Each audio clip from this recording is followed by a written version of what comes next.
Le dropshipping est-il définitivement mort pour l'année 2023? C'est ce qu'on va voir dans cette vidéo et à la fin de cette vidéo, tu sauras exactement si c'est toujours intéressant de se lancer dans le dropshipping ou pas. Et si c'est plus intéressant, et bien justement, je te parlerai d'autres business que tu vas pouvoir lancer parce qu'il s'est passé beaucoup de choses dans le dropshipping, beaucoup de controverses, beaucoup d'arnaques. Donc ça a vraiment tué un marché. Et donc je vais t'expliquer, est-ce qu'il y a encore une petite opportunité ou plus du tout? C'est parti.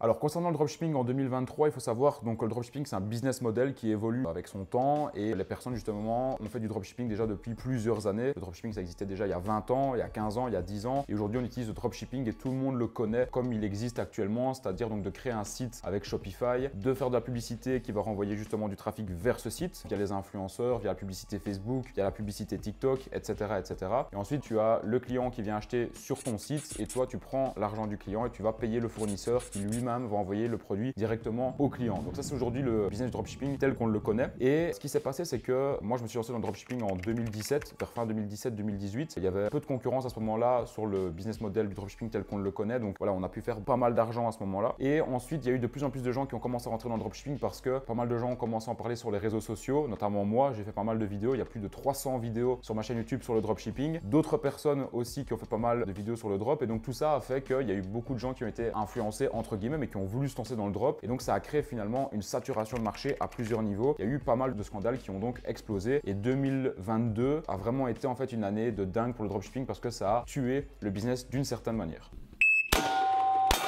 Il y a eu premièrement le marché qui a été saturé par les influenceurs en France, surtout donc le marché francophone. Vu que les influenceurs, ça a été vraiment une opportunité de dingue. En 2018-2019, tu mettais 500 balles sur un influenceur, tu pouvais faire 30 000 euros en 24 heures, 60 000 euros en 24 heures. Enfin, c'était des chiffres quand même hallucinants. Et bien évidemment, quand tu as des opportunités aussi folles, il n'y a pas qu'une personne qui va le faire, ça va aller de bouche en oreille, les gens vont commencer à en parler. Donc tout ça fait que en l'espace de 2-3 ans, les influenceurs ont été saturés. Donc c'est-à-dire que les influenceurs étaient beaucoup moins rentables qu'avant. Donc ça a un petit peu tué le marché à cause de ça. Deuxièmement, l'autre point négatif qu'il y a eu, c'est que vu que les influenceurs étaient très sollicités avec le dropshipping et que beaucoup de gens faisaient appel aux influenceurs pour promouvoir leurs produits, les influenceurs ils étaient appelés de partout. Donc en fait eux ça a été une opportunité de dingue pour eux parce qu'ils gagnaient en fait vraiment de l'or en barre. Ils faisaient 5 placements de produits par jour. Tu multiplies ça sur la semaine, sur le mois, ils gagnaient très bien leur vie en faisant des placements de produits. Et donc en fait ils ne regardaient même plus à la qualité du produit qu'ils vendaient. Ils avaient juste l'appât du gain, vouloir faire un maximum d'argent en mettant en avant un maximum de produits et prendre le maximum d'argent. Donc à cause de ça il y a eu beaucoup d'arnaques qui ont explosé. Donc c'est-à-dire des gens qui créaient des sites justement de dropshipping avec des produits avec une qualité médiocre ou bien soit les gens ne livraient pas les clients, donc c'est-à-dire qu'ils prenaient l'argent des clients mais ils ne payaient jamais le fournisseur. Et donc tout ça est retombé sur le dos des influenceurs qui ont eu une très mauvaise presse. Et donc ça c'est la deuxième raison de pourquoi aussi le dropshipping ne marche plus du tout avec les influenceurs. En parallèle de ça, une autre raison, la troisième raison, c'est qu'il y a eu des blocages de partout. Donc les gens qui faisaient du dropshipping avec la publicité Facebook, par exemple, ils étaient bloqués tout le temps, ils ne pouvaient plus faire de publicité parce que Facebook voyait que c'était du dropshipping, que les délais de livraison étaient longs, donc ils se faisaient bloquer, plus moyen de faire de publicité.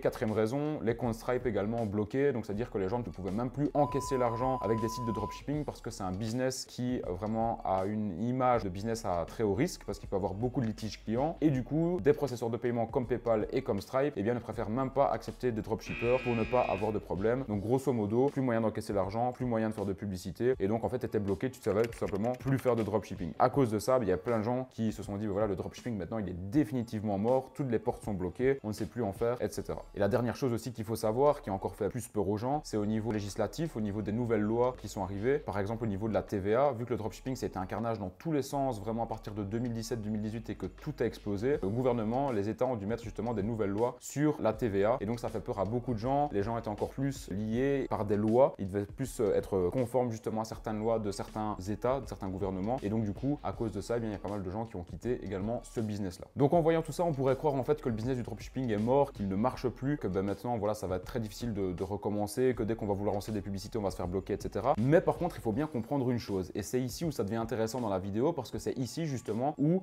par exemple, moi personnellement, je ne prône plus vraiment le dropshipping sur ma chaîne YouTube. J'en parle plus énormément parce que je suis parti vers d'autres secteurs qui m'animent plus personnellement, avec lesquels je me sens plus aligné que le dropshipping sur lequel j'en ai parlé pendant 3 ans. Mais c'était quand même important pour moi de rester terre à terre avec vous, de rester honnête et de vous montrer quand même que le dropshipping finalement n'est pas tout à fait mort et qu'il reste encore pas mal de choses intéressantes intéressantes à faire dans ce milieu-là. Je te montre ces résultats sur mon écran ici. C'est des résultats que des très bons amis à moi ont eu ici sur ce mois de janvier-ci. Après, je vais t'en montrer d'autres également. Regarde ici, 202 000 € en 20 jours avec une boutique en dropshipping. Et je te parle pas de ma boutique à moi, je te dis pas ça pour te vendre une formation derrière, je te montre juste que c'est encore possible de faire de l'argent avec. Deuxième boutique de mes potes, 60 000 € en 20 jours. Troisième boutique de mes potes, 246 000 € quand en l'espace de 20 jours. Si tu cumules les trois boutiques, ils sont donc à 445 plus 60. Ils ont dépassé du coup 500 000 € de chiffre d'affaires en l'espace de 20 jours sur le mois de janvier. Alors que le mois de janvier, c'est pas une période de Black Friday, c'est pas une période de Noël où tu peux vendre comme un dingue, etc. C'est juste l'année qui recommence où les gens généralement font un petit peu plus attention justement à leurs économies, à leurs dépenses vu que l'année recommence et pourtant ils ont des résultats comme ça. Je vais maintenant te montrer les boutiques d'un autre ami à moi qui vit à Dubaï. C'est d'ailleurs lui qui gère également mes publicités en ligne pour d'autres business. Je te montre donc ici sur mon téléphone 800 000 € en l'espace de un peu plus d'un an sur une boutique qui tournait pratiquement en automatique avec la publicité Facebook. Ici, je te montre 31 000 € en l'espace de une journée grâce à la publicité Facebook, 22 000 € en une journée grâce à la publicité Facebook. Tout ça pour te dire que malgré toutes les galères qu'il y a eu sur le marché du dropshipping, de la publicité en ligne, des processeurs de paiement, etc.,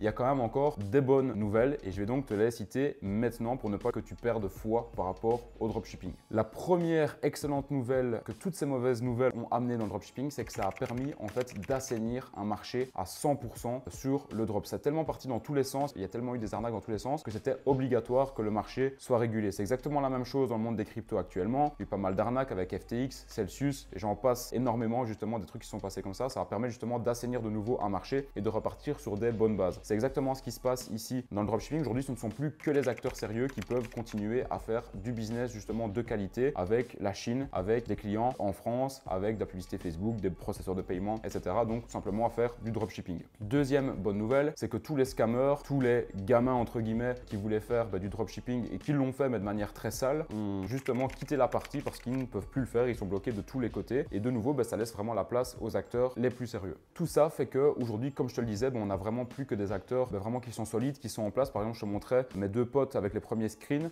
c'est Alex et Martin, c'est deux Belges de Bruxelles qui sont pas du tout connus sur les réseaux. D'ailleurs, c'est eux qui viennent speaker d'ailleurs à mon séminaire à Marbella en mars. Ils ont des résultats de dingue et eux, pour l'anecdote, ils ont toujours le même processeur de paiement que lorsqu'ils ont commencé le dropshipping en 2019. Ça, c'est un truc de dingue. Quand tu vois sur Instagram aujourd'hui, tous les dropshippers qui veulent s'y remettre cherchent à acheter des comptes Stripe ou bien il y en a qui cherchent à vendre des comptes Stripe, il y en a qui cherchent à acheter justement des comptes publicitaires Facebook. Alors que quand tu fais les choses bien, depuis le début, avec une vision long terme et que tu n'as pas l'appât du gain à vouloir prendre un maximum de cash tout de suite, et bien généralement, 4 ou 5 ans plus tard, tu es toujours là, pas au même endroit, mais tu es encore plus haut. Et tous les gars qui étaient plus haut que toi au début, qui ont juste voulu prendre du cash, et bien aujourd'hui ne sont plus du tout dans le game. Donc ça, c'est pour ça que c'est aussi très important de toujours avoir une vision long terme, peu importe ce que vous faites dans la vie, que ce soit avec vos relations, que ce soit dans le business, etc. Parce que parfois, avoir une vision court terme, ça peut vous apporter beaucoup de choses à l'instant T, mais ça peut également supprimer beaucoup de choses qui pourraient avoir eu dans votre vie dans le futur. Et pour terminer cette vidéo, je vais te donner maintenant 3 conseils pour toujours faire du dropshipping en 2023, en 2024, en 2025 et dans toutes les années qui vont arriver. Il faut savoir que cette vidéo aussi, est-ce que le dropshipping est mort? Je t'en fais une par an. J'en fais une par an depuis que j'ai commencé mes vidéos sur YouTube, donc je pense que c'était en 2018, quelque chose comme ça. Ça doit être, si je dis pas de bêtises, la 5e vidéo que je te fais et à chaque fois, tu peux regarder, on arrive toujours à la même conclusion. C'est-à-dire que le dropshipping, c'est juste un business model. Ce n'est pas un business avec des influenceurs ou de la publicité Facebook. C'est un business model où simplement le client achète chez toi, tu prends l'argent du client, tu l'envoies au fournisseur et c'est le fournisseur qui envoie le produit au client. Donc, c'est-à-dire que tu n'as pas besoin d'investir beaucoup d'argent dans du stock. C'est ça l'avantage du dropshipping. Et c'est un business model qui va évoluer avec son environnement. Et c'est exactement la même chose pour toi. C'est-à-dire que si tu veux continuer à faire de l'argent en dropshipping, eh bien, tu dois simplement t'adapter à ton environnement. Et c'est pour moi aujourd'hui une des plus grosses facultés, un des plus gros avantages que tu peux avoir aujourd'hui au 21e siècle. C'est avoir la faculté en fait de t'adapter à ton environnement. Et à partir du moment où tu sais faire ça, tu pourras toujours faire du dropshipping. Et donc, les 3 conseils que j'ai à te donner pour toujours continuer à réussir à faire du drop et à gagner ta vie en ligne grâce au dropshipping, c'est ceci. Premièrement, être le plus professionnel possible dans absolument toute la chaîne en fait de dropshipping. C'est-à-dire de travailler avec un fournisseur sérieux qui va te donner des produits qui sont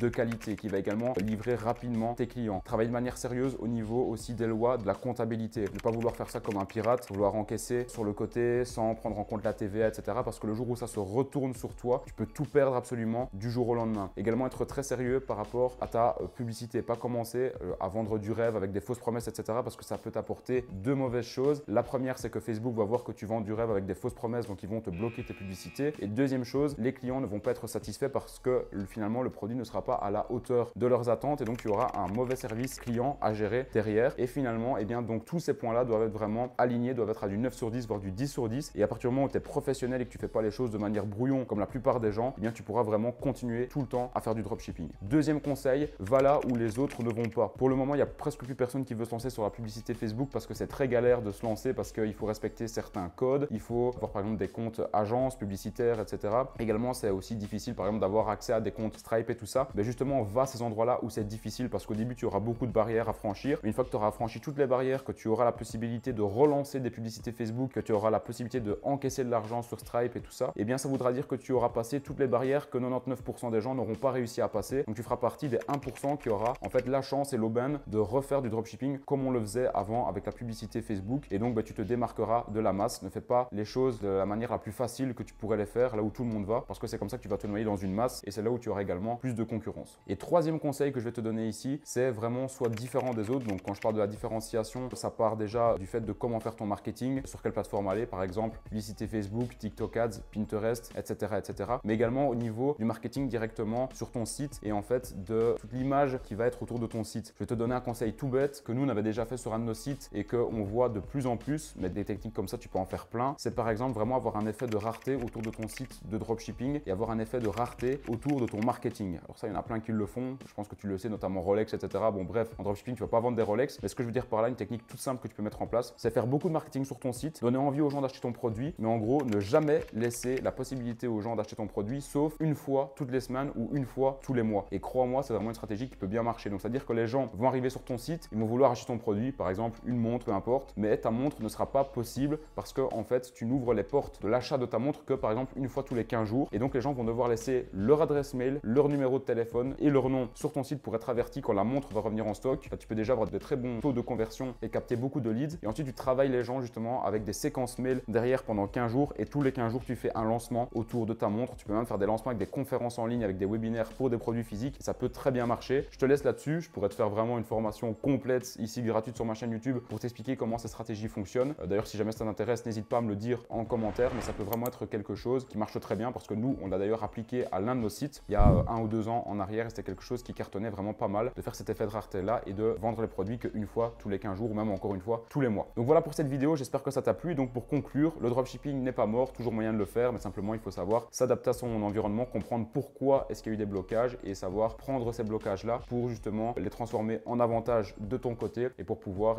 faire ce que les autres ne font pas et faire partie des top 1% des dropshippers sur les marchés. J'espère que tu as kiffé cette vidéo, n'hésite pas à me laisser un pouce bleu, n'hésite pas à me laisser tes questions en commentaire si jamais tu en as, partager la vidéo à des proches qui pourraient croire que le dropshipping est définitivement mort. Et moi je te dis à la prochaine pour une prochaine vidéo. C'était Lucas, ciao ciao.